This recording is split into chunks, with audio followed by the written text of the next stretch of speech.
5 ሚሊዮን ብር ወጪ የተደረገበት የወላይታ ሶዶ ኮንሰርት የጭፈራ ኮንሰርት ነው። ምክንያቱም እዩ ጩፋ ላይ ነገርኩ እኮ የሚሰራው የእግዚአብሔር መንፈስ አይደለም። እግዚአብሔር ተናገረን ሳይናገራቸው ከእግዚአብሔር ሰማን ሳይላቸው መጽሐፍ ቅዱስ ምን እንደሆነ ማያውቁ እንዲህ አይነት ሰዎችን መቼም አልፋታቸውም። ይሄ ነው የኔ ጠብና ጦር። እኔ ያው ታውቃለህ ኢትዮጵያ ውስጥ ነቢያት አልተነሱም ብዬ ነው የማምነው። አዲስ አበባ ላይ ቁጭ ብሎ ጎንደር እንዴት ዝም ትላለህ? መጡልህ እኮ የሊቃውንት ሀገር፣ መጡልህ እኮ የ44ቱ ገዳማት እንትን ወንጌል ሲያውን ይሄ አሁን ካየው ብሽሽቅ ሁሉ አለ በሚዲያ አዶንያስ በተሳሳተ መነሻ የተሳሳተ መዳረሻ ነው ሄዶ ያረፈ። 1000 ነቢያት ባሉበት ሀገር መቼም ሀገር እንደዚህ እኮ ትርሙስምሷ አይወጣም። ቲክቶክ በቃ እዛ ላይ ከዛም ከዚህም ሳንቲ መለቃቀም የለመዱ ሰዎች ራሳቸውን በራሳቸው የሾሙም አሉ። ወንጌላዊ ፓስተር ምናምን እያሉ ራስ በራስ የሾሙ ሰዎች አሉ። ቲክቶክ ላይ ባዶነት ነው የሚሰማ፣ ምስኪንነት ነው የሚሰማ። እነዚህ ሰዎች ሄደው እንፈራለን ራስን ወደ ማጥፋት ሁሉ ሊመጡ ይችላሉ፣ ማንም ሳያውቅላቸው። ወንጌል የተደበቀ ቂምህን የምትወጣበት የምትበሻሸቅበት። አሁን ዘበነ ካላይ መለስም መሆን ካየው ትዝተው ዘቤ እንዲያርጎ ይላል። አካዳሚም የለውም ስፒሪቹዋል ነገርም እኮ ፌል አድርጓል። ይጩፋ እኮ ፌል ስቴት ነው። እኔ ጠቤና ቁቴ ከፎልት ፋይንደርስ ጋር ነው። የራሳቸው ነገር የሌላቸው አቧራ የሚያጨሱ ጭር ሲል አልወድም የሚሉ ሰዎች አሉ። በተለይ በእኛ በሃይማኖት ተቋም ውስጥ ዘኔን እኔ ምንድነው ብዬ ቪዲዮ ስሰራ የነበረው መጋቢ ነው ፓስተር ነው ብዬ ነው ስሰራ የነበረው። የነብይነትን መመዘኛ አያሟላም። የሰው ሃይማኖትን በመዘርጠጥ በመበሻሸቅ አንዱን ከፍ ዝቅ በማድረግ ገብቷል። እምነት ውስጥ ያለውን ሰው ያስቆጣል። እኔ ግን ትዝታውን ወዳለሁ። ትዝታውን የተማረው አካዳሚ ነው እንጂ በመጽሐፍ ቅዱስ አስተምሮ እንደ ዶክተር ፍልፍሉ ወይም ዘበነ አይነት ሰው አላየውም። እኔ ሚዲያ ላይ ስለምናገራቸው ያው ስም በማውጣት ጎበዝ ነኝ ታውቃለህ አይደል? የኔ ጦርነት የኔ ግጭት ቁጣዬና ንዴት የሚዘንብባቸው የሚሳሳቱ ሰዎችን አይደለም።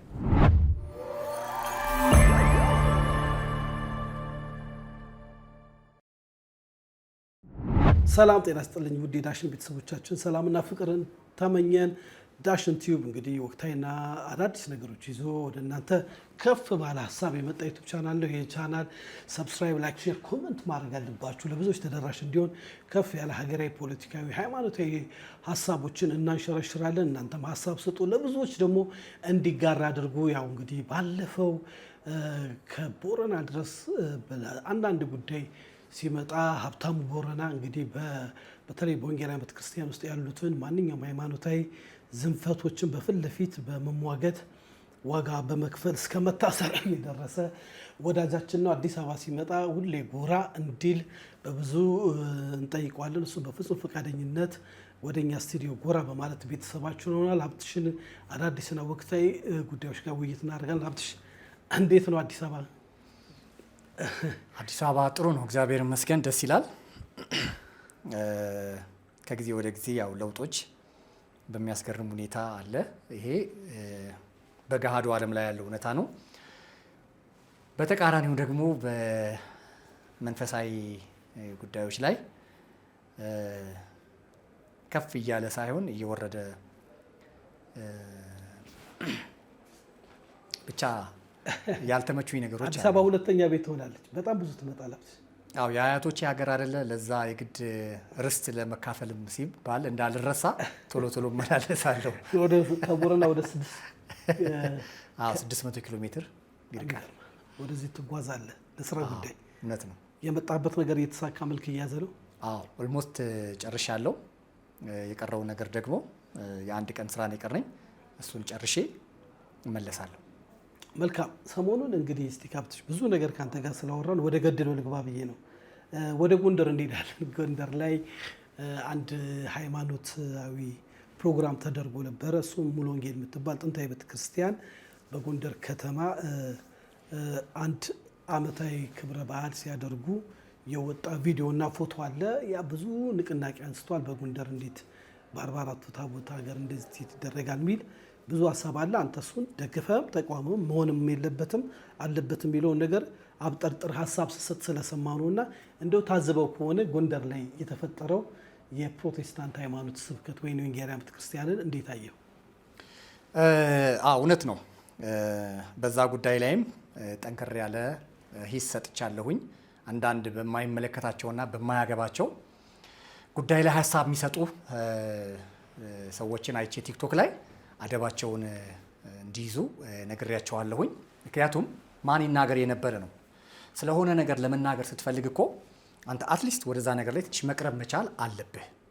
ኃይሌንና ጀግኖችን እነ ቀነኒሳን ለመተቸት ማንም መንገደኛ አይመጥ ነው። እንደዚሁ ሎየሮችን የፍርድ ቤትን ጉዳይ ለመተቸት የሚችሉ ተመሳሳይ ፕሮፌሽን ውስጥ ያሉ ሰዎች ናቸው። ስፖርቱም ላይ፣ ሕክምናውም ላይ፣ ሚዲያውም ላይ ተቀራራቢ ሙያ ተቀራራቢ ክህሎት ያለ ስትሆን ያምራል።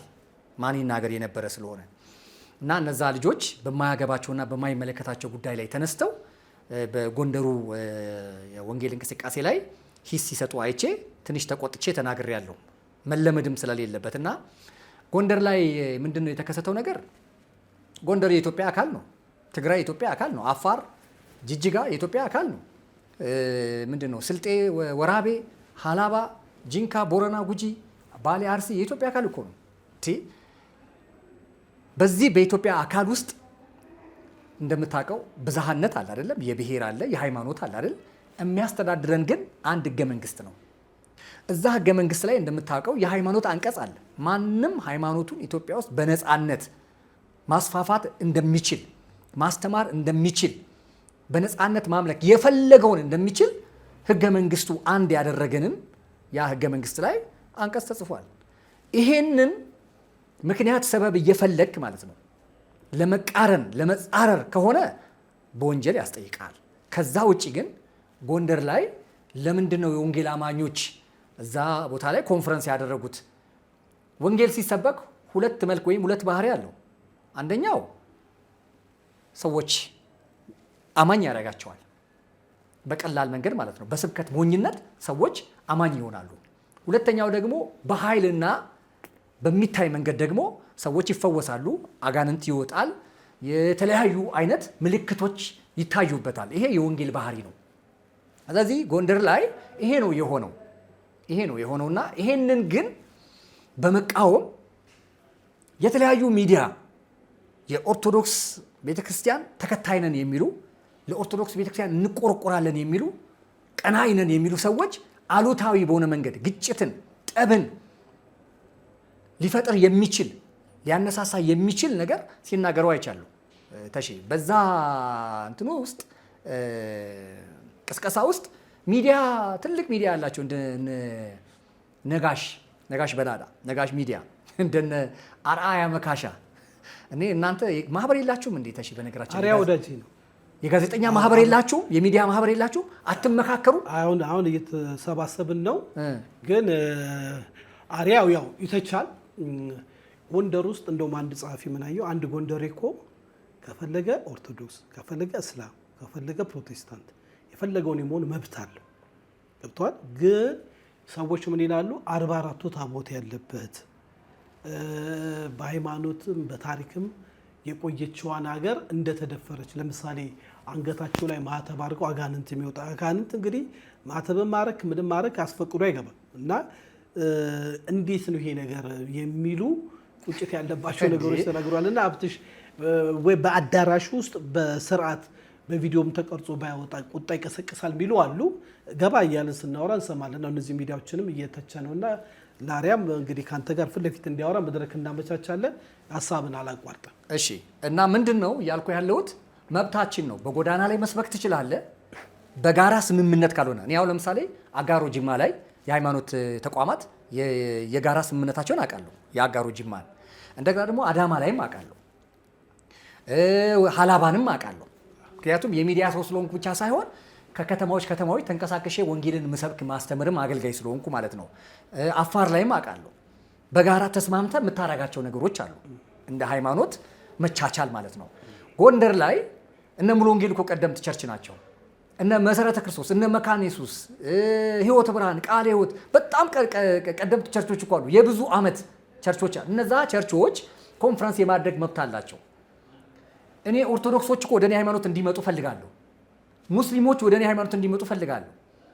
እንዲያዩልኝ ደግሞ ፈልጋለሁ። በጓዳም እምነቴ በአደባባይም እምነቴ ምን እንደሚመስል ማየት ፈልጋለሁ። ነገር ግን አዲስ አበባ ላይ ቁጭ ብሎ አሁን ይሄ ነው የኔ ትንሽ ቅሬታ ይሄ ነው። አዲስ አበባ ላይ ቁጭ ብሎ ጎንደር እንዴት ዝም ትላለህ? መጡልህ እኮ የሊቃውንት ሀገር፣ መጡልህ እኮ የ44ቱ ገዳማት እንትን፣ መጡልህ እኮ የሃይማኖት መፍለቂያ ሀገር። እንዴ ህገ መንግስት ባለበት ሀገር፣ የሃይማኖት እኩልነት ባለበት ሀገር ምን ማለት ነው? ጎንደር ውስጥ የአማራ ብሔረሰቦች ኦርቶዶክስ ብቻ ናቸው እንዴ? ሙስሊሞች የሉም እንዴ? ካቶሊኮች የሉም እንዴ? አድቬንቲስቶች የሉም እንዴ? የወንጌል አማኞች የሉም እንዴ? እንዴት አዲስ አበባ ላይ ቁጭ ብለህ በለው እንዴት ትላለህ? ይሄንን እነ ነጋሽ ሚዲያ ላይ አይቻለሁ፣ እነ አርያ መካሻ ላይ አይቻለሁ። እንዲሁም ደግሞ እነ ዘማርያም የሚባሉ በጣም ጨዋ ነው ብዬ በጣም ከኦርቶዶክስ እቅበታ ላይ ከሚሰሩ ሰዎች በጣም ጨዋ ናቸው ከመላቸው ሰዎች መካከል አንዱ ዘማርያም ነው። ዘማርያምም አንድ ፖድካስት ላይ መጥቶ በለው ሲል አይቼ በለው አይልም እኔ አላየሁት። እኔ ያየሁት ዘማርያም እንደውም ምንድነው የሚለው መሰለ ቆይ ተሺ ምንድነው የሚለው መሰለ የኦርቶዶክስ ምሁራን በአብዛኛ የሚፈልቁት ከትግራይና ከአማራ ነው ይላል። ከትግራይና ከአማራ ጂንካ ላይ ታገኛቸዋለ፣ ዲያቆናትና ቀሳውስት። ቦረና ላይ ታገኛቸዋለ፣ ምንድነው ወደ ከፋ ላይ ታገኝ። የትም በአብዛኛ የምታገኛቸው የኦርቶዶክስ ምሁራን ከትግራይና ከአማራ አካባቢ ስለሆነ ወደ ሌሎች ዲስትሪቢዩት የሚደረጉት አሁን ምንጩን የማድረግ ስራ መስራት ስላለባቸው ትኩረታቸውን አማራና ትግራይ ክልል ላይ አድርገዋል ነው። ቃል በቃል እንደዚህ ነው የሚለው። ከዛ ስለሆነ የሚመጡት አንዳንድ ጊዜ በስፖርት በኳስ ህግ ምን ይባላል መሰለ፣ ማጥቃት መከላከልም ነው ይባላል። አንዳንድ በዚህ የሚታወቁ ክለቦች አሉ። ሲያጠቁህም እየተከላከሉም ነው እንዳትመጣባቸው። ስለዚህ አሁን ዘማርያም ምንድን ነው እያለ ያለው ኦሮሚያ ላይ፣ ደቡብ ላይ፣ አዲስ አበባ ላይ፣ ሌሎች አካባቢዎች ላይ ዝም ብለን እዛ የሚመጣውን ከአማራና ከትግራይ የሚመጡ ምሁራንን እዚሁ ብቻ ከምንከላከላቸው እዛ ሄደን ብናጠቃቸው እኮ መከላከልም ስለሆነ እንዳይመጡ ያደርጋቸዋል እያለ ዘማርያም ቃል በቃል ነው። ያን እንደውም እኔ ሞባይሌ ላይ ዳውንሎድ አድርጌ ያስቀምጨዋለሁ። ስለዚህ ከዚህም አልፎ አንድ እንግዲህ ወጣት ልጅ ቦምብ እንጥላለን ሁሉ ሲል ነበር። እሱ ነው ትንሽ አሁን ያሰጋኝ። ምን መሰለ፣ ቦምብ እንጥላለን አማራ ክልል አንዳንድ ችግሮች አሉ እና ይሄ በተለይ እዛ በወንጌላውያን ቤተክርስቲያን ውስጥ ያሉ ሰዎች ስጋት ላይ ናቸው። ኢቭን ቤተክርስቲያኗ የይቅርታ ደብዳቤ ያስገብታለች።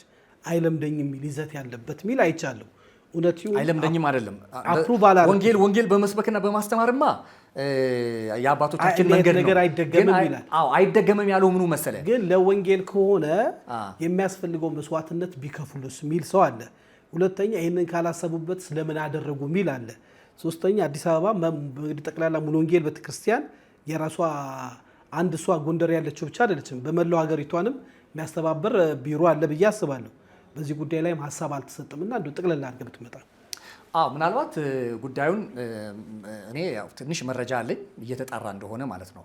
እየተጣራ እንደሆነ በአብያተ ክርስቲያናት ደረጃ ጉዳዩ እየተጣራ እንደሆነ እናውቃለን። ነገር ግን አንዳንድ ጊዜ ምን ትሆናለህ መሰለህ፣ አንዳንድ ጊዜ ተበዳይ አንተ ሆነ ተጎጂው አንተ ሆነ እኮ ፕሮብሌሙ እስካሌት እንዳያደርግ እንዳይባባስ በይቅርታ እኮ የምትመልሳቸው ነገሮች አሉ። አብሮ የሚኖር ሰው አብሮም የኖረ ሰው ሁልጊዜ አስታራቂ ሀሳብ ይቅርታ ነው አይደለም? ስለዚህ ይቅርታና ምህረት ስለሆነ ይቅርታ አድርገዋል እንጂ የወንጌላውያን አብያተ ክርስቲያናት ህብረት ወንጌል አይሰብኩም፣ ወንጌል አያስተምሩም፣ አጋንንት አያስወጡም፣ ሰዎችን ከስርዓት አይፈቱም። ይሄ ሌላ ጉዳይ ነው። ይሄ ካስፈለገ ይቅርታ ያሉት ምንድን ነው? የውስጥ ስምምነት ነበራቸው። ተሺ የውስጥ ከአገልጋዮቹ ጋራ የውስጥ ስምምነት ነበራቸው።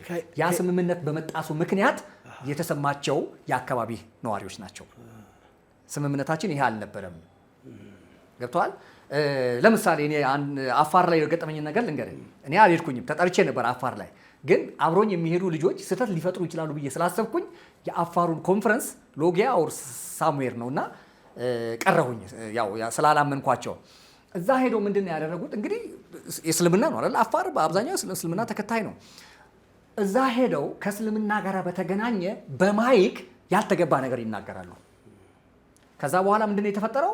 እነዚህን አገልጋዮች በህግ መጠየቅ እንፈልጋለን አሉ። እኮ እሱ መሆን አለበት ነው። ብዙ ይኸውልህ ሃይማኖቱ ማይፈቅድ ሃይማኖት መስበክ መብት ነው። ስንሰብክ ግን የሱ ሃይማኖት አሁን በየቪዲዮ ካየ የሚጎነታተሉ ይሄ ሌላውን ፕሮቮክ የሚያደርግ የሚያስቆጣ ወንጌል ሲሆን ይሄ አሁን ካየው ብሽሽቅ ሁሉ አለ በሚዲያ በኋላ እንገባበታለን። እና ወንጌል ከሆነ ጽድት ባለመልኩ እውነትን ትናገራለህ። ለእውነት የሚያስከፍልም ይቅርታ የሚያስጠይቅም ነገር የለም። ትክክለኛ ነገር ካለ ከጀርባው ሌላ ዓላማ ካለው እንዳልከው የሚጠራ ነገር አለ። አሁን ሀገሪቷ ባለችበት ሁኔታ ደግሞ ብዙ ችግር እያለ የሃይማኖት ነገር ለማስነሳት የሚደረገውን ነገር ታውቃለህ። አርሲ ላይ ሰዎች ይሞታሉ በየቦታው። አሁን በቀደም ወለጋ ላይም እንደዚህ የሆነው ሞቱ ይባላል፣ ታገቱ ይባላል። ይሄ ሁሉ ሀገሪቷ ላይ አጉጧት ባለበት ሁኔታ እንዲህ አይነት ሃይማኖትን ደግሞ ችግር መለኮስ የሚፈልጉ አካላቶች ስላሉ እንደ ፖለቲካውና ሃይማኖቱን ለይቶ መሄድ የሚሉ ሰዎች አሉ። ምንድነው መሰለህ እኔ ስነ መለኮት ኮሌጅ ኤምኬሲ ነው ግራጁዌት ያደረኩትና ስንማር አንድ ኮርስ ወሰድን። ኮንፍሊክት ሪዞሉሽን የሚል ኮርስ ወሰድን። ኮንፍሊክት ሪዞሉሽን ስንወስድ ለመጀመሪያ ጊዜ የሰማሁት ቃል ነው። ምንድነው የሚለው? ኮምፕሮማይዝ የሚል ነው። እና ኮምፕሮማይዝ እንዴት የሃይማኖት ተቋማት ውስጥ እንዴት ብዬ እኔ በጣም አለ አይደል እኔ በቃ እንደ ጎረምሳ ወይፈን ራም አለ አይደል ዘራፍ አልኩኝ። እንዴት ሃይማኖት ተቋም ውስጥ እንዴት ኮምፕሮማይዝ ይደረጋል? እንዴት ማመቻመች የሚባል ነገር ምን ሲደረግ አልኩኝ። በቃ እኔ ከአስተማሪ ጋር አስተማሪ ደግሞ በጣም የተረጋጉ ሰው ናቸው፣ ትልቅ ሰው ናቸው። ካናዳ ሀገር ነው ማስተርሳቸውን በዚህ ጉዳይ ተምረው የመጡት። ዘራፍ አልኩ እኔ በቃ እንዴት በኋላ ላይ ቀስ እያልክ እየሰከንክ ስትሄድ እየበሰልክ ስትሄድ የሚገባህ ነገር አለ። የሃይማኖት ተቋማት ውስጥም ትዳር ውስጥም ፖለቲካ ውስጥም ማህበራዊ ምናምን መስተጋብሩ ውስጥም ኮምፕሮማይዝ የምታደርጋቸው ነገሮች አሉ። ሁለቱን ወገን ዊን የሚያደርግ አሸናፊ የሚያደርጉ ነገሮችን በኮንፍሊክት ሪዞሉሽን ውስጥ ነው የምታገኛቸው። ስለዚህ ጎንደር ውስጥ ያለችዋ ሙሉ ወንጌልና እዛ ያሉት አብያተ ክርስቲያናት ሁለቱንም ወገን ዊን የሚያደርግ ሁለቱንም ወገን የሚያስታርቅ የሚያስማማ ነው። ይሄ ማለት ግን ቅድም ተነጋግረናል፣ የወንጌልን ተልኮ ወደ ጎን ማድረግ መፍራት አለ። ቢፈሩማ ኖሮ ድሮውንም ጎንደር ውስጥ እኮ አይኖሩም ነበር። አማራ ክልል ጠንካራ የኦርቶዶክስ ግዛት እንደሆነ ይታወቃል። ትግራይ ውስጥ እንደዛ ነው። ሶማሌና አፋር ደግሞ እስልምና እንዳለ ይታወቃል። ባሌ፣ አርሲ እንደዛ ገብተዋል። ነገር ግን የወንጌል እውነት ያስጨከናቸው ለወንጌል እውነት መክበር ብቻ ሳይሆን መዋረድንም መኖር ብቻ ሳይሆን መሞትንም የቆረጡ ጀግና የወንጌል አማኞች ያሉበት አካባቢ ስለሆነ ነው ረጅም ዓመት ዘመን ተሻግረው የመጡት። አሁን ግን በትንሽ አለመግባባት በትንሽ እክል ምክንያት በመካከላቸው ያለው ነገር መስፋትም ግጭት መፍጠር የለበትም። ነገር ግን የሞከሩ ሰዎች አሉ። አንተ እንዳልክ ፖለቲሳይዝ ለማድረግ ወደ ትራይባሊዝም፣ ወደ ብሔር፣ ወደ መሳሰለው ነገር ለማምጣት የሞከሩ ሰዎች አሉ። ይሄንን በዚህ አጋጣሚ እረፉ ማለት እንፈልጋለሁ። ለምሳሌ አገሪቷ ኢትዮጵያ የሁሉም ብሔር ብሔረሰቦች ቋንቋ፣ ሃይማኖት መገኛ ናት። ሲጀምር ኢትዮጵያ ጠለቅ ያለ ሃይማኖታዊ ታሪክ ያላት ሀገር ናት። እንግዲህ ይህንን ለመግለጽ ያህል ለምሳሌ በእስልምና ብንሄድ እስልምና ሃይማኖት በሰላም የተቀበለች ለብዙ ዘመን እንደ ቤተሰብ የተቀበለች ትግራይ በኩል ነጋሽ መስጊድ ብናይ ብዙ ታሪክ አለ። ሁለተኛ በፕሮቴስታንትም ሃይማኖት በመቃወም ብንሄድ በኢትዮጵያ ውስጥ ብዙ ዝም ብሎ ስለሚነገረው እንጂ ማርቲን ሉተር ከመቅደሙ በፊት ፕሮቴስት ያደረጉ ትግራይ ላይ የተነሱ ደቂቀ እስጢፋኖስ የሚባሉ የሃይማኖት አባቶች ያሉበት አወዛጋቢ የሆነ ታሪክ ያለበት ሀገር ነው። በክርስትና ደግሞ ብንሄድ እንደ ኢትዮጵያዊ ጃንደረባ በኦርቶዶክስ ባኮስ ይባላል በሰላም በጋዛ በረሃ ወንጌልን አሜን ብሎ የተቀበለበት ሀገር ነው። ኢትዮጵያ የሃይማኖት ብዝሃነት ያለበት ሀገር በመሆኑ አሁን ጎንደር ላይ ወንጌል አልሰብክም ወይ ነገር አትናገርም ስትል ሌላው ደግሞ የሚያሰጋ አለ። ፕሮቴስታንት የበዛበት እኛ ጋርም ኦርቶዶክስ ወይ እስልምና አይበዛም የሚል ጭቅጭቅ እንዲነሳ የክፉ አጀንዳ የያዙ ሰዎችም ውስጡ አሉ የሚሉ አሉ። ይሄንን ታዝበው ከሆነ ማለት ትክክል እኮ ነው። አንድ ቦታ ላይ ብዙ ስትሆን ኢትዮጵያ ውስጥ ይሄ ብዝሃነቱ ህብረ ብሔራዊነቱ ተከባብረን እንደመጣን በዛ ነው መቀጠል ያለብን። ምንም በዚህ ጉዳይ ላይ ጥያቄ የለም። አንዱ ቦታ ላይ ብዙ ስለሆንክ ሌላ ቦታ ላይ ትንሽ መሆንህን መርሳት የለበትም። ገብቷል አይደለ? አማራ ክልል ላይ ብዙ ነህ፣ አዎ። ትግራይ ላይ ብዙ ነህ፣ አዎ። የኦርቶዶክስ ሌላ ቦታስ? ሌላ ቦታ ያለውን የኦርቶዶክስ ለምን ጫና ውስጥ ሌላ ችግር ውስጥ ለምን ትከተዋለህ? እንደገና ደግሞ ደቡብ አካባቢ ብዙ ኦሮሚያ አካባቢ ላይ ደግሞ እስልምናና የፕሮቴስታንት ደግሞ ይበዛሉ። እዛ ብዙ ስለሆንክ ደግሞ አማራ ክልል ላይ ትግራይ፣ አፋርን፣ ሶማሌን ደግሞ ማሰብ መቻል አለብህ። ሁልጊዜ እኔ እኮ በጣም ቅር የሚለኝ ምንድነው ታውቃለህ? ለምንድን ነው ሰው በሀሳብ መሸናነፍንም አያምነው? በሀሳብ ልዕልና ለምን አያምንም? ለምንድን ነው ጡጫ? ለምንድን ነው ወደ የሆነ ነገር መወራወር ውስጥ የሚገባው? ብሽሽቅ ውስጥ ለምን ይገባል? ለምን ይገባል እንዴ? እኛ ቅበታ የሆን ነው አፖሎጂክስ ላይ የምንሰራው እኮ በሀሳብ ለመሸናነፍ ነው። ወንድሜ እኔ እኮ ቤተሰብ ውስጥ እስላም ሙስሊም አለ፣ ኦርቶዶክስ አለ። እንዴ ወደ እኔ እንዲመጡ ብልጫ ነው ማሳየት ያለብኝ። የስነ ምግባር ብልጫ፣ እግዚአብሔርን የመፍራት ብልጫ፣ የመልካምነት ብልጫ፣ የበጎነት ብልጫ በማሳየት መጽሐፍ ቅዱሳችን ስለሚል እንደ ጨውም እንደ ብርሃን መሆን ስላለብኝ ፈጣሪ ቀኑ የሚመስል እንግዲህ የትኛውም እምነት ፍቅር ነው የሚሰብከው፣ ሰላም ነው የሚሰብከው እንደየእምነቱ ካየው። ግን የቀኑ የሚመስል በሃይማኖት ዳባ ውስጥ ሆነው ቂማቸውን በቀላቸውን የሚወጡ የሰውን ሕይወት ክቡር የሆነውን ገድሎ ለሃይማኖት እንደሞተና እንዳያስገደል እሱ ትክክል አይደለም። ለምን መሰለህ? ኢየሱስ አይደለም የክርስቲያን ጀማሪና እኮ ፈጻሚው ክርስቶስ አይደለም የክርስትናው? ከሱ እኮ እንደዚህ አልተማርንም እኛ። እንዴ ስንቴ ነው እነ ጴጥሮስ ጆሮ የቆረጡት? እንዴ ልክ አይደለም እኮ ነው የተባሉት። ስንት ጊዜ ነው እሳት ትውረድና ትብላቸው ያለው? ከኛ ወገን ስላልሆነ ደግሞ የሆነ ሰው በስም አጋንን ሲያወጣ አየ ነው፣ በስም ታምር ሲያደርግ አየ ነው። ነገር ግን ከናንተ ጋር ልቀላቀል የናንተ ማሊያ ልልበስ ሲለን አንተ ከኛ ወገን ስላልሆንክ አንፈቅድልም አልነው ሲል ኖ ልክ አይደላችሁም። ይሄንን እያለ ኢየሱስ ከየት የመጣ ትምህርት ነው? ብሽሽቁ ወራረፉ ከየት የመጣ ነው? ሐሳብን በሐሳብ ምታ አክስመው፣ ከዛ በኋላ አሸንፍና አምጣና ያንተ ተከታይ አድርገው ካንተ ጋር ቀላቅለው እንጂ በብሽሽቅ መልክ በአመፅ መልክ የሚደረገው በየትኛውም ኢትዮጵያ ውስጥ ህብረ ብሔራዊነትን ብዝሃነትን በምታራምድ ሀገር ውስጥ ይሄ ትክክል አይሆንም። እኔ እንደውም እላለሁ መሰለህ እነዚህ በጣም ለሃይማኖት ተቆርቆን፣ በዚህ አጋጣሚ ልንገርህ፣ በጣም ተቆርቆን ለሃይማኖት የሚሉ ሰዎች እርግጠኛ ነኝ የምነግርህ ውሸታሞች ናቸው፣ አስመሳዮች ናቸው፣ ሸንጋዮች ናቸው። ይሄንን የት አይተናል መሰለህ? የአዲስ ኪዳን የማቴዎስ ወንጌል ላይ ፈሪሳውያንን አይተናል። ፈሪሳውያን እንዲህ አይነት ባህሪ ነበራቸው። ለሃይማኖታቸው ቀናተኛ የሚመስሉ ተቆርቋሪ የሚመስሉ ሐቀኛ የሚመስሉ ናቸው። ሰማይና ምድርን በፈጠረው በክርስቶስ ፊት ሲታዩ ግን ግብዞች ናቸው፣ ሸንጋዮች ናቸው። ወይ አይገቡም ወይ አያስገቡም። አስመሳዮች ናቸው፣ የተለሰኑ መቃብሮች ናቸው። ኢየሱስ በነገራችን ላይ በጣም የምወድለት ዩ ሜሴጅ ይባላል። በእኛ በኢቫንጀሊዝም ሜትድ በወንጌል ስርጭት ዘዴ ዩ ሜሴጅ ነው የሚባለው። ቀጥታ አንተን ብቻ እናንተ ካልክ በጣም ከባዱ የህይወት እንትን ላይ አቋም ላይ ነው ያለው ማለት ነው። ሰውን አንተ ለማለት መጀመሪያ ገብተዋል። አንተ ማን እንደሆንክ በደንብ ጨርሰ የመጣ መሆን መቻል አለብህ። ስለዚህ ኢየሱስ ፈሪሳውያንን እናንተ ሲላቸው ቤተሰቦቻቸው አሉ፣ ኤክስቴንድድ ፋሚሊ ናቸው። በትዳር በጥቅም በሃይማኖት በማህበር በብዙ የተደራጁ ሰዎችን በዛ ልክ ኢየሱስ ፊት ለፊት ልካቸውን መንገር ማለት ቀላል አልነበርም። እና እኔም የሚታየኝ እንደሱ ነው። እነዚህ በጣም ቀናተኛ የሚመስሉ ብዙዎችን እኮ አይተናል። ቲክቶክ ብዙ ጉድ እኮ አሳይቶናል። በነገራችን ላይ በጣም ቀናተኛ የሚመስሉ ተከራካሪ የሚመስሉ ሀሳብ የሚመስሉ ቀስ ብለህ ፋቅ ስታረጋቸው እንደ ካርድ ሌላ ማንነት ነው ያላቸው። የብሔር ማንነት፣ የኢኮኖሚ ማንነት፣ የሐሰተኝነት ማንነት ገብተዋል። የተበላሸ የስነ ምግባር ማንነት ያላቸውን ሰዎች ስላየን ስለዚህ እንዲረጋጉ ኳስ በመሬት ቀዝቀዝ ሰከን እንዲሉ በዚህ አጋጣሚ መምከር እንፈልጋለን። ሃይማኖትን ሽፋን አድርጋችሁ ተቆርቋሪ መስላችሁ በጣም ብዙ የመጽሐፍ ቅዱስ ጥቅስ እኔ ያው ቢብሊካል ኤዱኬሽን ስለሆነ ግራጁዌት ያደረኩት የጥቅስ ጉዳይ ምንም ችግር የለብኝም እኔ ጋርና እዚህ ቦታ እንዲህ እንደዛ ቦታ እንደዚህ ማለት እችላለሁ። ነገር ግን እንደዛ ከምንል ጠቅለል ባለ ሐሳብ በሃይማኖት ሽፋን ተቆርቋሪ መስላችሁ ሐሳቢ መስላችሁ ኦርቶዶክስን ቤት ሊሆን ይችላል፣ ሙስሊሙን ቤት፣ እኛ ጋር ፕሮቴስታንቱን ቤት እንደዚህ አቧራ የምታጨሱ ወንድሞቻችን እህቶቻችን አገር ውስጥም ከሀገር ውጭ ያላችሁ ሰዎች በኋላ ላይ እናንተው ናችሁ የምታፍሩት። ጉዳዩ ወደ እውነት ሲመጣ ወደ አደባባይ ሲመጣ የምትሸማቀቁት እናንተ ናቸው። ስለዚህ ያ እንዳይሆንባችሁ ተረጋጉና በመነጋገር በመወያየት አብሮ መኖርን ብናዳብር ጥሩ ነው ማለት ፈልጋለሁ። ይሄንን ነው የምናገረው።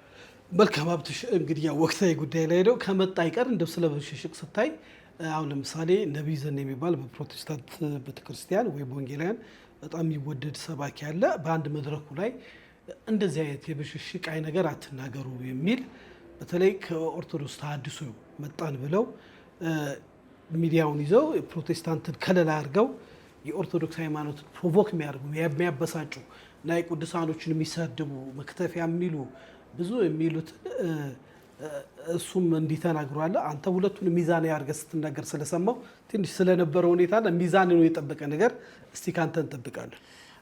ምንድነው መሰለ ተሼ? አዎ ሰሞኑን በዚህ ሳምንት የራሳቸው አንዳንድ ሰው ምን አለው መሰለ የራሱ ኮንተንት ክሬቲቭ አይደለም። ትክክልም ይሁን ትክክልም አይሁን ከራሱ የሆነ ነገር አመንጭቶ ፈጥሮ መናገር የማይችሉ ሰዎች አሉ። የሀሳብ ድርቀት ያለባቸው የሀሳብ ድሃ የሆኑ ሰዎች አሉ። እነዚህ ሰዎች በእንግሊዘኛው ስህተት ፈላጊ ወይም ፎልት ፋይንደርስ ነው የሚባሉት። ተሳሳት እኮ ችግር የለውም። በነገራችን ላይ የኔ ጠብ ምን እንደሆነ ታውቃለህ? ከሚሳሳቱ ሰዎች ጋር እኮ አይደለም የኔ ጠብ። በዚህ አጋጣሚ ፕሊስ በደንብ እንድትረዱ የምፈልገው ሀብትሽ ቦረናን ማን እንደሆነ ከትላንቱ ይልቅ ዛሬ በደንብ ማወቅ የምትፈልጉ ሰዎች ካላችሁ የኔ ጦርነት፣ የኔ ግጭት፣ ቁጣይና ንዴት የሚዘንብባቸው የሚሳሳቱ ሰዎችን አይደለም። የሚሳሳት ሰውማ ተሼ የሚሰራ ሰው እኮ ነው። የሚንቀሳቀስ ሰው ነው የሚሳሳት ሰው። ገብቶሃል አይደለም? እኔ ከነሱ ጋር አይደለም ችግሬ። ስለዚህ እንደዚህ አይነት ሰዎች የምትሰሩ ሰዎች አብረን ነው የምንሳሳተው፣ አብረን ነው የምናርመው። ስጋት አይግባችሁ፣ ስጋት አይግባችሁ። እኔ ጠቤና ቁጤ ከፎልት ፋይንደርስ ጋር ነው። የራሳቸው ነገር የሌላቸው አቧራ የሚያጨሱ ጭር ሲል አልወድም የሚሉ ሰዎች አሉ። በተለይ በእኛ በሃይማኖት ተቋም ውስጥ እግዚአብሔር ተናገረን ሳይናገራቸው ከእግዚአብሔር ሰማን ሳይላቸው መጽሐፍ ቅዱስ ምን እንደሆነ ማያውቁ እንዲህ አይነት ሰዎችን መቼም አልፋታቸውም። ይሄ ነው የኔ ጠብና ጦርነት። ስለዚህ ምንድን ነው እዛ ቦታ ላይ እኔ ያው ታውቃለህ ኢትዮጵያ ውስጥ ነቢያት አልተነሱም ብዬ ነው የማምነው። ዋና ስህተተኛ ነህ አንተ በወንጌላውያን ቤተክርስቲያን የሁሉ እንዳሸን መልቶ እየተነበየ እያለ ነብይ የለም ትላለህ እንዴ? 1000 ነቢያት ባሉበት ሀገር መቼም ሀገር እንደዚህ እኮ ትርምስምሶ አይወጣም። እስቲ እግዚአብሔር እኔን ነብይ ያርገኝና ያስነሳኝ። አንተ ነብይ ሆነህ ተነስተህ እኔ ነብይ ሆኜ ልነሳና ነብይ ማለት ምን ማለት እንደሆነ አሳያቸዋለሁ። እኔ ነብይ የት ነው የሚያገለግለው? ነብይ ምንድን ነው የሚያገለግለው? ነብይ ተከሌቱ ብሎ ታዲያ የሚጠሩት እነሱ አንዳንዶቹ ነብይ በግዱ ናቸው። ሌሎቹ ደግሞ እንደ ባለ ብያለው እንደ ማር ማላሻ ነው። ከቸርቾቻቸው ህዝብ ይዘውባቸው እንዳይወጡ ነቅለውባቸው እንዳይወጡ በቃ እሺ የምትፈልገው ነብይነት ነው እንካ ብለው ነብይነት ልዩ ጥቅም አለው። ሀብትሽ እኔ እንደ ነብይ ብዙ ይበዛል። አይ እንትና አለ አይደል ብራንድ ለምሳሌ 46 ወይም 45 ወይም 39 ቤት ሲም ካርድ እና 11 ቤት እኮ እኩል አይደለም። ሄደ ስታወጣ ራሱ ገብቷል አይደለም። ስለዚህ ዘኔን እኔ ምንድነው ብዬ ቪዲዮ ስሰራ የነበረው መጋቢ ነው ፓስተር ነው ብዬ ነው ስሰራ የነበረው። የነብይነት መመዘኛ አያሟላም። በጣም መወድለት በመጋቢነቱ እሱ ደግሞ በነብይነት ነው የተቀባው። ለምን አንተ የሱን የተሰጠውን ጸጋና ነገር የማትቀበለው ለምንድን ነው? ነብይ አይደለም። የነብይነት መመዘኛን ስለማያሟላ ነው። ለምሳሌ እና ብችል ነብይነት ወደ 4-5 መመዘኛዎችን ማሟላት አለበት አንድ ሰው ነብይ ለመሆን። የነብይነት ቢሮ ውስጥ ቆይ ነብይ ለመሆን ፈጣሪ ነው አይደለም የሚሰጥ ጸጋ ነው፣ ግለሰብ የሚሰጠው አይደለም። ተሻ አገልግሎት አሁን የነብይነት ትምህርት ቤት ሚል አይቻለሁ። በትምህርት ቤት አለ። እኔ ነብይ አሁን ኢሳያስ ነብይ ነው፣ እነ ኤርሚያስ ነብይ ናቸው። በቃ ጊፍት ስጦታ ነው። እግዚአብሔር ነብይ ያደርጋል። በአዲስ ኪዳንም ነቢያቶች አሉ። በአዲስ ኪዳንም በቆሮንቶስ ቸርች ውስጥ ነቢያት ነበሩ። በኢየሩሳሌም ቤተክርስቲያን ነቢያት ነበሩ። በአንጾኪያ ቤተክርስቲያን ነቢያት ነበሩ። በአዲስ ኪዳን የነብይነት አገልግሎት የለም የሚሉ ሰዎች እነዚህ ግልጽ ተቃውሞ፣ ግልጽ መጽሐፍ ቅዱስን አለመቀበል መርጦ አልቃሾች ናቸው። ወንጌላዊን ይቀበላሉ፣ ፓስተር ይቀበላሉ፣ ግን ደግሞ እሱ ትክክል አይደለም። ይኸው አንተ እኮ 160 ሚሊዮን ህዝብ ውስጥ ነብይ የለም ማለት ነው። አዎ አልተነሱማ። ቢነሱማ ኖሮ ይታወቁ ነበር። ዛፍ ከፍሬው አይደል የሚታወቀው? ይታወቁ ነበረ። ትንቢት ስለተናገረ ትንቢት ተናጋሪ ነው እንጂ ነብይ አይደለም። አክቹአሊ ነቢያቶች ትንቢት ይናገራሉ፣ ግን ትንቢት ስለተናገርክ የትንቢት ጸጋ አለህ እንጂ ነብይ አይደለህም። አየህ ለምን መሰለህ? በአዲስ ኪዳን ውስጥ ትንቢት እየተናገሩ ግን ነብይ ያልተባሉ አገልጋዮች ነበሩ። በተለይ የወንጌላዊ ፊልጶስ ልጆች ሶስቱም ድንግሎች ናቸው ይላል። they are virgins እንደገና ደግሞ ትንቢት ተናጋሪ ናቸው ይላል እንጂ ነቢያት ናቸው አይልም። ስለዚህ ነብይነት ከትንቢት መናገር ትንሽ ከፍ ያለ የዘለለ ማንነት አለው ማለት ነው። አንዱን ታሟላና ሶስቱን ይጎርልሃል በአንዱ ምክንያት። ይሄ ምን ይባላል መሰለ? ባህላዊ ሹመት ይባላል። ባህላዊ ሹመት ነው። ለምሳሌ ሹመት ከሐዋርያ ጳውሎስ ትምህርት ከመጽሐፍ ቅዱስ በተለይ ገላትያ ምዕራፍ 1ን ስናጠና በሶስት መንገድ ይመነጫል ሹመት። አንደኛው ከእግዚአብሔር፣ ሁለተኛው ከሰዎች፣ ሶስተኛው ደግሞ ከራስ ራሱን ቃሉ ነው የሚናገረው። ሜድን እግዚአብሔር አለ፣ ሜድን ሰዎች አለ፣ ሜድን በራስ አለ። አሁን እኛ የቸገረን እነዚህን ነገሮች ግልጥልጥ አድርጎ ለይቶ እንደ ሀብትሽ ቦረና የሚያስተምር ደፋር ሰው ነው የጠፋው። ለምን ነገ እነሱ መድረክ ላይ ና የምትሄደው ሳንቲም የሚቦጭቁልን እነሱ ናቸው፣ ነዳጅ የሚሞሉልን እነሱ ናቸው፣ የሚያሞቁልን እነሱ ናቸው፣ ማስታወቂያ የሚሰሩልን እነሱ ስለሆኑ እነዚህን ሰዎች በድፍረት ወጥቶ የሚቃወም ሰው እኔ ላይ መከራ የበዛው እኮ በዛ ምክንያት ነው። በቃ እኔ ከእግዚአብሔር ተነስቻለሁ፣ ምንም ማድረግ አይቻልም። ከእግዚአብሔር ከሆንክ በፍሬ ከእግዚአብሔር ነው እልሃለሁ። ከሰዎች ከሆንክ ደግሞ በፍሬ ከሰዎች ነው እልሃለሁ። ከራስ ከሆንክ ደግሞ በፍሬ አሁንም ከራስ ነው እልሃለሁ። ስለዚህ ይሄ ንግግር ግን ያስኬዳል፣ ያዋጣል። አዎ መጽሐፍ ቅዱስ ነው። ዋጋ ያስከፍል። ምን ያደርጉኛል? ምን እኮ የሚቀርብኝ ነገር እኮ የለም። ደስታዬ ልነግርህ አልችልም። ሰላሜ ልነግርህ አልችልም። እርካታዬ በቃ ከጌታ ጋር ያለኝ ነገር እንዴት የሚጥም እንደሆነ አጠይቀኝ። ተቺ ነው፣ ፎልት ፋይንደር ነው፣ የእኛን መጥፋት ይፈልጋል።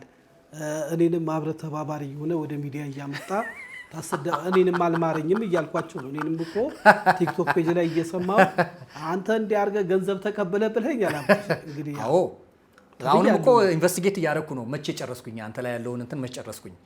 እኔ አልተቀበልኩም ሀብትሽ። መቼ ጨረስኩኝ? እኔ መቼም በስም ማጥፋት እንደነሱ ከሳሉ አይደለም፣ ግን እውነቱን እነግርሃለሁ። የተቀበልኩት ቤቲ ተዘራ ያለችው አሜሪካ ናት። ባለቤቷ አንተን አግኝተው እንዲያወሩ ድሉን አድራሻን ሰጥቻቸዋለሁ።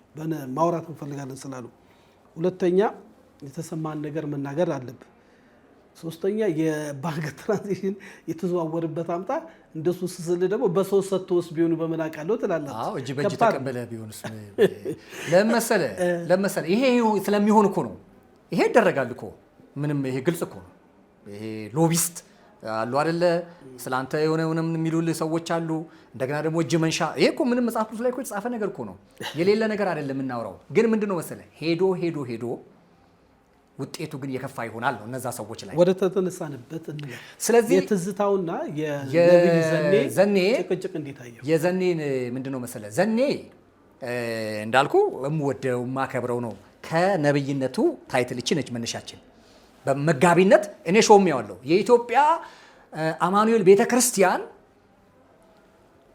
ይሄንን ቪዲዮ እንደሰማችሁ ወዳጄን የምወደውና የማከብረውን ዘኔን ጠርታችሁ ወደ መጋቢነት መልሱት። ዘኔ አንተም ወደ መጋቢነት ተመለስ። ለሌሎችም አንተ ጎበዝ ስለሆንክ በዚህ ማትታማ ማታሸረግድ አስመሳይም ስላልሆንክ ያው እንደኔ የምስራቅም ሰው ስለሆንክ በአስተዳደግህም ግልጽ ስለሆንክ በቃ በወጣትነት መስሎኝ ነቢይ የሚለውን ሹመት ተቀብያለሁ። አሁን ግን ከጊዜ በኋላ ላለፉት 10 ዓመት ምናምን እንደዚህ ራሴን ሳየው እኔ ጋር ያለው መጋቢነት ነው ብለህ ወደ መጋቢነት ብትመለስ ክብር እንጂ ምንም ውርደት ስለሌለው በዚህ አጋጣሚ ይሄን እንድታይልኝ ነው። ከዚህ ውጪ ግን እየተናገረ ያለው ዘኔ ምንድነው መሰለ የሳምራይቷ ውመን ሴት አለች አይደለም? የሷ አይነት የወንጌል ስርጭትን ተጠቀሙ ነው እያላቸው ያለው። ሚዲያ ላይ ያሉትን እነ ትዝታው ሊሆኑ ይችላሉ፣ እነ ማን ልበል አላቅም። ሌሎቹ እንትን ነው ስራም የላቸው ምንም የላቸው የገቢ ምንጭ መተዳደሪያቸው ምናምን እዚህ ቲክቶክ ላይ የሚጮህ ጩኸት ስለሆነ ላይሰሙን ይችላሉ። አይሰሙንም እኮ በነገራችን ላይ ቲክቶክ በቃ እዛ ላይ ከዛም ከዚህም ሳንቲም መለቃቀም የለመዱ ሰዎች ራሳቸውን በራሳቸው የሾሙም አሉ። ወንጌላዊ ፓስተር ምናምን እያሉ ራስ በራስ የሾሙ ሰዎች አሉ ቲክቶክ ላይ። አንተ እኮ ቲክቶክ እኮ የሚገርም መንደር እኮ ነው፣ የሚገርም መንደር ነው። እና ለነዛ ሰዎች መልስ እንዲሆናቸው እኔ በዘኔ ቦታ በዘኔ ምትክ ሆኜ ልናገር። የሰማራይቷን አይነት የወንጌል ስርጭት ዘዴ ተጠቀሙ ነው። አትበሻሸቁ ነው። አው ሄደ ዋና አንተ ሊያስቀይም የሚችል ነገር ሊያስቆጣ የሚችል ነገር ሄደ በመጀመሪያ ምን አታርገው ነው፣ አትንካበት ነው። እሱ ለምሳሌ ትዝታው አትንካበት ሲሰብክ የሚያመጣው ነገር አለ።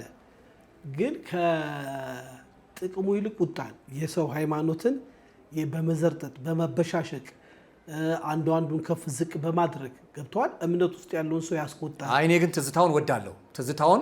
ትዝታውን ወዳለሁ። እኔ ወደዋለሁ። ሳይት የሆነ ተመክረህ እንዲህ ብለህ ምታልን ተብለህ የተላከው ለመሰለ ተሽ ወንድሜ ትዝታው እንግዲህ መግለጫ ሰጥ መጥቻለሁ ከነዘርፌ ከነበጋሻው ጋር ረጅም ዓመት እኔ ትዝታውን ወዳለሁ። ግን የሰው ሃይማኖት አገልግሎት ወዳለሁ። ፈልቅቆ በማውጣት ልክ ያይደሉ ነገሮችን ተቃሟል የሚላቸው ነገሮችን እኮ ነው የሚናገርበት ቶን ሲያቀርብ። ለምሳሌ አንድ የገድል መጽሐፍ ሕጸጽ ብሎ የሚያቀርበው አለ ገብቷል።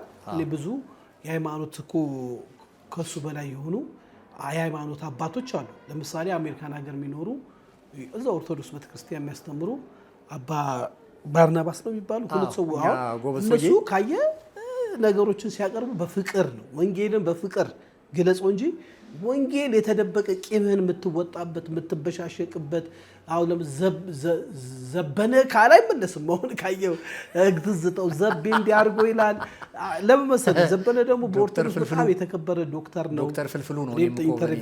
ዶክተር ፍልፍሉ ነው የምለው እኔ ዶክተር ዘበነን ዶክተር ፍልፍሉ ነው የምለው። ለምን መሰለህ?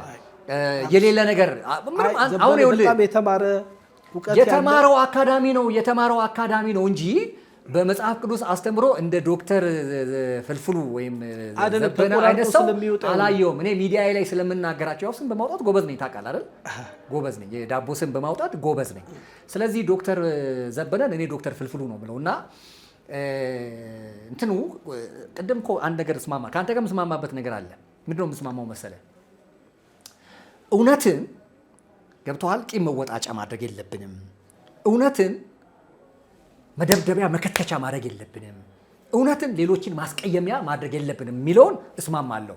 ነገር ግን አንዳንድ ጊዜ ግን አለፍ ብለህ ሄደህ ረገጥ የምታደርገው ነገር አለ። ረገጥ ታደርግና ጭፍለቅ አድርገህ እንዲህ ነው እንዲህ የምትለው ነገር አለ። አሳስሯል እኮ ረገጥ የምታደርገው ባለፈው ታስራል። አዎ ይኸው አሁንም እንደቀጠልኩ እኮ ነው። ረገጥ የምታደርግባቸው ነገሮች አሉ እኮ አንዳንዴ እንደዛ አይደል? መኪና እንዴት ነው መንገድ እንትን ሲባል እኮ እንደዛ ታደርጋለህ። በደንብ አድርገህ ገጭ አድርገህ ትደመድመዋለህ። እንደዛ የሚያስፈልጉ ይሁና የህይወት ጉዳይ ነው። በቃ አምነንበት ገብተናል። ስለዚህ ዘኔ እነ ትዝታው አንደርስታንድ ቾክለው መግለጫ መስጠት አልነበረባቸውም ዘኔ ላይ። ይሄን ቅድም እኮ ያልኩህ ለዚህ ነው። ቡጭቅ አድርገህ ብቻ መተዳደሪያ ማድረግ የለብህም። ይሄንን ፎልት ፋይንደርስ መሆን የለብህም። ዘኔ ምን ለማለት ፈልገህ ነው ቢሉት እርግጠኛ ነኝ የዮሐንስ ወንጌልን ምዕራፍ 4ን መሰረት አድርጎ ሳምራይቷን ሴት እኮ ኢየሱስ ክርስቶስ 5 ወንድ እንዳፈራረቀች እኮ ያውቃል። አብሯት ያለውን ወንድ ባሏ እንዳልሆነ እኮ ያውቃል። ግን ቀጥታ ወደ ገደለው አይደለም የገባው። አየህ፣ ወደ ገደለው አይደለም። ቀጥታ አድርጎ አሟሽቶ አለሳልሶ ሻካራውን በደንብ ስርዓት ካስያዘው በኋላ ቀስ አድርጎ ነው ፈልቀቅ ያደረገላት። ዘኔ እያለ ያለው ከታቦቴ ጋራ ሞቼ ይቀበራለሁ የሚልን ሰው እሺ ታቦትን አትንካበት፣ ከዛስ በሌላ መንገድ ሌላ የወንጌል ስርጭትን መንገድ ተጠቀምና ዘኔ ትክክል ነው። እኔ እኮ ዘኔ ትክክል ነው እያልኩ ነው። እነ ትዝታው ግን ቸኩለው ወደ እንትን መምጣት አልነበረባቸው። አይበሻሸቁ ነው እኛ የምንለው። ስለዚህ በፕሮቴስታንት ሃይማኖቱን ጸብን ቢቀሰቅስ ለምን ፕሮቴስታንት ሆኗል? ፓስተር ሆኗል አይደለ? በጋሻውን ፓስተር ሆኗል። ስለዚህ በዚህ ቤተ እምነት ውስጥ ሆነ ተሸሽገ ገብቷል። ሌላውን ሃይማኖት ባለብን ችግር አይምጣ ነው አብትሽ እንደው ጊዜ እንዳይገድበን። ስለዚህ እንደዚህ ይሄንን በዚህ መንገድ ቢረዱት ጥሩ ነው። ሌሎቻችሁም ከሙስሊሞች ጋር በምናደርገው ነገር፣ ከኦርቶዶክስ ጋር በምናደርገው ነገር፣ ኦርቶዶክስና ሙስሊሞችም ደግሞ ከኛ ጋር በሚያደርጉት ነገር ቀጥታኛ ሊያስቆጣ ሊያናድድ ምላሻችን ኔጌቲቭ ሊሆን በሚችል መንገድ ባይመጡና በዋና ጉዳዮች ላይ ብቻ በመነጋገር መማማርን ቢለምዱ ጥሩ ነው ለማለት ነው። ጥሩ ነው። እንግዲህ ከጥንት ጀምሮ ሃይማኖታዊ ንትርኮችና ሃይማኖታዊ ውይይቶች አሉ አይደለ? ከጥንት ዘመን ጀምሮ በኢትዮጵያ ውስጥ አሁን ተፈርቶ ነው እንጂ ድሮ ነገስታቶች የተለየ ትምህርት ያለው ካለ አምጥተው ከሊቃውንቶች ጋር ይወያያሉ። ከዛ እከሌ ተረታ ተብሎ መጽሐፍ ሁሉ ይጻፋል ለታሪክ። ለምሳሌ አንድ ትዝ የሚለኝ አንድ ንጉስ ነበረ፣ እንደው ለዛና አላርገ ካነበብኩት ነው። ከጎጃም አካባቢ ኢየሱስ ነኝ ብሎ አንዱ 12 አስከትሎ መጣ። ንጉሱ በእርግጥ ኢየሱስ ነው የ12 ሐዋርያቶች አሉ። ከዛ ከሊቃውንቶቹ ጋር ተማከረና ንጉሱ እንግዲህ በቃ ኢየሱስ መሆንን ለመከተል እኛ ይሄ ሐሳብን አንቃወምም፣ ግን አንድ ነገር እናደርጋለን። ኢየሱስ ሞቶ በ3ኛው ቀን ተነስቷል፣ እንገልህና በ3ኛው ቀን ስትነሳ እናምናለን ብለው ገደሉት። ያው ተገራ እና አይፈራም ልል ነው ውቀት። አሁን ግን ልክ ተንፈስ ስትል ቀጥታ ከዘር ከሃይማኖት ጋር ስለሆነ ጊዜው ስለማይፈቅድ ረጋ ቢባል ጥሩ ነው። ወደ መጨረሻው ሐሳብ ይሄን መረጃ ላይ ባለፈውም ስታወራው ስላየው ነው ስለ አዶኒና ስለ ኢዩ ጩፌ በርታ ስግጥግጥ አድርግ ብሎ እሱ ወደ ወላይታ ስብከት በጣም በኃይለኛ አቀባበል ተደርጎለት አዶኒ ደግሞ እዚህ ገብቶ ቤተሰቡ አልቅሶ ግሩፑ ምናምን ብሎ ብቻ አሁን እናንተ በምናወራበት በሰላም ወደ ቤቱ ወጥቶ ከስር ወጥቷል ተብሏል። እና እንደው ለአዶኒ የምትመክረው ነገር ካለ እዩ ጩፌስ በዚህ መልክ ሰግጥ እንደፈለክ ይሄ ምናምን የቃሉ ትርጉም እንግዲህ ብዙ ስለተባለ የሃይማኖትስ አባቶች እንደዚህ አይነት ወጣቶች ወደ እነሱ ሲመጡ እንዴት አድርገው ማስተማር አለባቸው ብለን ብንጨርስ? እሺ ያው አዶኒ ያው ከኛ በጣም በእድሜ የሚያንስ ወጣት ልጅ ነው። አሁን ተጽዕኖ ፈጣሪ ነው። በቲክቶክ ላይ ወደድንም ጠላንም ተጽዕኖ ፈጣሪ መሆኑን አይተናል። ግን ባለፈው ምን ብያለሁ? በምንድን ነው ተጽዕኖ የፈጠረው? ምን ክሬት አድርጎ ነው? ምን ግኝት አምጥቶልን ነው የሚለው ላይ ጥያቄ ምልክት አለኝ ስላላየው። ምክንያቱም የኢትዮጵያ ሳይንስ አካዳሚ በሳይንስ ፈጠራ ላይ እኮ ሰዎችን እኮ ያወዳድራል። በጣም በጣም በጣም ገራሚ ፈጠራዎችን አይተናል። በሳይንስ ላይ ቢዝነስ ላይ ገብቷል። ብዙ ፈጠራዎችን አይተናል። የወጣቱ አዶኒ ምን እንደሆነ ለእኔ ግልጽ አይደለም። ከጥቅሙ ይልቅ ግን ጉዳቱ ስላመዘነ ለእስር ተዳርጓል። ለእስር ሲዳረግ ግን ቅድም ብያለሁ፣ በክፉዎች መንገድ ሄዶ ነው ወደ እስር የተዳረገው። እኔ እንደውም እስር ቤት ውስጥ ደብዳቤ ጻፈ ተብሎ ያንን ደብዳቤ አይቼ ነበር እና እንዲህ አድርጎ ቢሆን ኖሮ ተመክሯል። አክቹዋሊ ልክ ነው። ይቅርታ ደብዳቤ ትጽፋለህ። ማንም ቢሆን ፖለቲከኛ ብትሆን ማንም ብትሆን የይቅርታ ደብዳቤ ታስገባለህ። እኔ ያንን ደብዳቤ አዶኒ ነው የጻፈው ብዬ ነው የማምነው። ለምን መሰለህ? በቃ ከዛ ውጭ ሌላ ደብዳቤ ሊጽፍ አይችልም። የይቅርታ ደብዳቤ ከጻፈ ያንን ነው የሚጽፈው። ተጠያቂ ራሱንም አድርጓል። እውነት ነው። ሌላ ሰውንም ደግሞ እዩ ጩፋ ወይም ዘፍኔ ጩፋን ተጠያቂ አድርጓል። ዘፍኔ ጩፋ ነግሬሃለሁ። እዩ ጩፋ የሃይማኖት ስሙ ነው፣ የክርስትና ስሙ ነው። እዩ ጩፋ ያው የክርስትና ስም ታውቃለህ አይደለ? ሰዎች ጠበል ተረጭተው ወይም ደግሞ የሆነ ሴሬሞኒ ተደርጎ ከዚህ ከኛ እኮ ይሄዱ አሉ። ፍቅረ ሰላም፣ ፍቅረ ማርያም፣ ፍቅረ ስላሴ ምናምን የሚባሉ ሰዎች አሉ አይደል? እዩ ጩፋም እዩ የሚለውን ስም የተሰጠው በሃይማኖት ሲቀይር ነው እንጂ እናት አባቱ የወጡለት ስም ዘፍኔ ነው። ይሄ ምንም መደጋገም አይጠበቅብኝም። ዘፍኔ ጩፋ ነው። ብዙ እኮ የቀየሩ አሉ። ደረጀ ተብለው ወደ ሶፍኒያስ የቀየሩ አሉ። ማን ነው ደግሞ የተለያዩ እኮ የቀየሩ ሰዎች አሉ ስማቸውን። ይዲዲያ ሀብታሙ ጳውሎስን ወደ ይዲዲያ የቀየረ ብዙ አሉ እኮ የቀየሩ። ስለዚህ ይቀየራል። እንደነገርኩህ ሀብትሽ ቦረና ብቻ ነኝ ያልቀየርኩት። ስለዚህ ምናልባት ወደፊት በምን ጉዳይ እንደምቀየር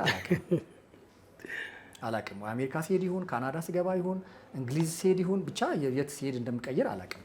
ስለዚህ ምንድን ነው አዶኒ በእንቅርት ላይ ጆሮ ደግፍ ነው የተፈጠረበት። አየህ፣ መጀመሪያ ሰግጥን አመጣ፣ የተሳሳተ ሀሳብ ይዞ መጣ፣ የተሳሳተ መዳረሻ ላይ ጣለው። እንደገና ከዛ ስንት መካሪ ባለበት እንዴ የቋንቋ ባለሙያ ስንት የረቀቁ ባለሙያዎች ባሉባት ሀገር ውስጥ በእርግጥ ተሺ በዚህ አጋጣሚ እንደወጥ ወጣ ብዬ የሆነ ነገር ልንገርህ። ሁለት በጣም ማልጠብቃቸው ሰዎች ሰገጤ የሚለውን ቃል አዶንያስን ለማዳን ሲሉ በእውነት ነው የምልህ ውሻ በበላበት ጮሆ አግኝቻቸዋለሁ። ሁለት ሰዎችን ምን አሉት? አንደኛውማ ሰግጥ ምናምን ብሎ ሁሉ ደነሱበት። ለምን ሲባል ከአዶንያስ ጊፍት ሰጥቷቸዋል። ሌላኛው ደግሞ ሰግጥ የሚለውን ወደ እንትን ሄደው ካልባረከኝ አለቅም የሚለውን ቃል ነው የሚመጥነው ብለው እማልጠብቃቸው ሁለት ትልልቅ ሰዎች። አንዳንድ ጊዜ እኮ ቅለል ሲል ተዋረድ ሲል አዶኒ እኮ ቀርቦ ይህ ሰግጥ የሚለው ቃል ከመታሰሩ በፊት ጣጣ አምጥቶብኛል ትቼዋለሁ ብሎ ተረጋግቶ ባለበት እዩ ጩፌ በምን እንደጠራው ማይገኘው ሰባኪ ለምንም እዛ ላሉት ለተበሸተኞቹ ቢጠራ ማይገኝ እንግዲህ ስላየው ነው። እዛ ጋር እንደ ቀላል አትገባም። እሱን ጠርቶት ለሁለተኛ ጊዜ ስግጥግጥ አርገ ረገጥ አርገ ሂድ ይላል። እነ ዶክተር በድሉ ዋቅጨራ ደግሞ ብዙ እነ ሰመረ ባሪያው ሰግጥ ማለት ደንዝ፣ ፍጥጥበል፣ ደድብ እነሱም ብሏል። እናትና አባት እንዳትሰማ ትልልቅ እንዳትሰማ ብሏል። አሁን ይሄ ለሚሰማው ወጣት አይሰማም፣ ማንንም አይሰማ። ይሄ አደገኛ ነገር። በዚህ አጋጣሚ ራቁቱን ይወጣ ልጅ አይተሃል? አይቻለሁ። አዎ በቃ ሰግጣለሁ ብሎ የፖለቲካ አጀንዳ እንዳይኖሩ ነገሮች ሁሉ በጥናትና በማስተዋል መካሄድ አለበት ተብሎ አዶኒ እንግዲህ በሕግ ጥራ ስር ወጥቶ ተወጥቷል። ግን የሃይማኖት አባቶች ስለሱ ደግሞ ሆነው የሚከራከሩ አለ። አንዱ ጥሩ ነው አንዱ እና ይሄ ልጅትን ሰከን ብሎ ራሱን ቢጠብቅ ደግሞ ከወጣም በኋላ ጥሩ ይስራ። ቲክቶክ ላይ ተጽዕኖ ፈጣሪ ነው። ግን ይህንን ደግሞ ለተለያየ ለጥሩ ነገር በእርግጥ ኢትዮጵያን አንድ የማድረግ ሀሳብ ብዙዎቹ ደግሞ ይሄ አትጨምቷል አይደለ ፈሪ አትሉ አይነት እኮ ነገሩ ጥሩ ነው ሁሉም አጥለው ግን አንዳንዱ ነገር ደግሞ ይሄ ቃላት መሽጠፋ ያንን እኮ ይኸውልህ ጀግን በርታ ይሉንታ ያዘ ለማለት እኮ ተሽ ቃላት መሽጠፋ እኛ እኮ የቃላት እኮ እንትን ባለጠቦች ነው አይነት ትልቅ ሃይማኖት አባት መጸለይ እንደው ማስተማር ሲገባው በርታ ምን ችግር አለው እንደውም 3 የርገጠው ምናምን ብሏል። ይሄ ቪዲዮን እናስገባለንና ምክንያቱም ለራሱ አባላት ይፈልጋል። አንተ አባል ስትፈልግ አንተን እንዲመስሉ አይደል የምታደርገው እንዴ? እንደዛ እኮ ነው ያደርጋለው። ምክንያቱም እዩ ጩፋ ላይ ነገርኩ እኮ የሚሰራው የእግዚአብሔር መንፈስ አይደለም። ምንም አካዳሚም የለውም ስፒሪቹዋል ነገርም እኮ ፌል አድርጓል። እዩ ጩፋ እኮ ፌል ስቴት ነው። እኔ አሁን እዛ እየሄዱ የሚከተሉ እዛ እየሄዱ አንዳች የሚጠብቁ ሰዎች ያሳዝኑኛል። በነገራችን ላይ አሁን ወላይታ ላይ ይሄ የነበሩ ሰዎች ስታያቸው እኮ ጭፈራ እኮ ነው። ኮንሰርት እኮ የጭፈራ ከ5 ሚሊዮን ብር በላይ ወጪ ተደርጎበታል። ይሄንን ያዝልኝ። ከ5 ሚሊዮን ብር ወጪ የተደረገበት የወላይታ ሶዶ ኮንሰርት የጭፈራ ኮንሰርት ነው። አረ ፕሮግራም ነው፣ መንፈሳዊ አይደለም። አጋንንቶች ምናምን ቢየጨው ምን አጋንንት ምን እነሱ ድሮም የትም አሉ አይደል እንዴ? የትም አሉ እኮ ምን እነሱ ምን ችግር አለ? አጋንንት ስለጨው ምንም ታምር አይደለም እሱ። እግዚአብሔር የአብሮነት አይደለም እሱ አይደለም መገለጫው። ስለዚህ ምንድነው ያ ኮንሰርት 5 ሚሊዮን ብር የከሰረበት የከሸፈበት የባከነበት ገብቷል አይደለም? የጭፈራ ኮንሰርት ነው እዩ ጩፋ ያዘጋጀው። ይታወቃሉ እኮ አሁን እሱ የህሊና ባዶነት እኮ ይሰማዋል። ተሽ እንዳይመስል ሱፍ ስለለበስ ከረባት ወርቅ እንቁ ስለተሽቆጠቆጥክ የህሊና ነፃነት የሚሰማ ይመስላል። ኔቨር አልተጻፈም እንደሱ። በተለይ አሁን በሃይማኖት ረገድ እንዳይመስል ባዶነት ነው የሚሰማ፣ ምስኪንነት ነው የሚሰማ። እነዚህ ሰዎች ሄደው እንፈራለን ራስን ወደ ማጥፋት ሁሉ ሊመጡ ይችላሉ ማንም ሳያውቅላቸው። ስለዚህ ምንድነው እያልን ያለ ነው? አዶንያስ በተሳሳተ መነሻ የተሳሳተ መዳረሻ ነው ሄዶ ያረፈው። እዩ ጩፋ የሚባል የተሳሳተ መዳረሻ ልጁን ገብቷል አይደለም ለመጥፎ ነገር ለባሰ ነገር ዳርጎታል። ከዚህ በኋላ ግን አዶኒ ብዙ ነገር ይጠበቅበታል። የሆነ ነገር ሲያስብ አማካሪ መምረጥ አለበት። ብዙ መካሪ ባለበት ብዙ ድል አለ ነው የሚለው መጽሐፍ ቅዱስ። ስለዚህ መካሪዎችን እንዲያስብ ያለው እንደዚህ አቅጃለሁ ገብቷል አይደለም ብሎ ምክር መስማት ምክር ማዳመጥ መካሪዎችን ለራሱ ማፍራትና ማዘጋጀት ጥሩ አጋጣሚ ትንሽ ቀን ቢሆንም የታሰረባት ግን ብዙ ሌሰን ብዙ ዕውቀት የሚገበይባት አጋጣሚ ስለሆነች ለአዶኒ ይሄንን ምክር መምከር ፈልጋለሁ። ለእዩ ጩፋና እዩ ጩፋ ለሚመስሉ ሰዎች ግን ማንነታቸውን ያየንበት ነው። ውርደታቸውን፣ ውድቀታቸውን፣ የወረደ ማንነታቸውን፣ የላሸቀ ማንነታቸውን በፍጹም በሃይማኖት ዙሪያ ልንሰማ ማይገባን ነገር ያየንበት አጋጣሚ ስለሆነ የዘሩትን የሚያጭዱበት በሰፈሩት ቁና ደግሞ የሚሰፈርላቸው በራሳቸው ጊዜ ማለት ነው ፈርመው ያጸደቁበትን አጋጣሚ ያየነውና ይሄንን ነው ማስተላለፍ እንፈልገው። ተሽ ውድ ዳሽን ቤተሰቦቻችን ከአብትሽ ጋር የነበረን ቦረና ይሄን ይመስላል።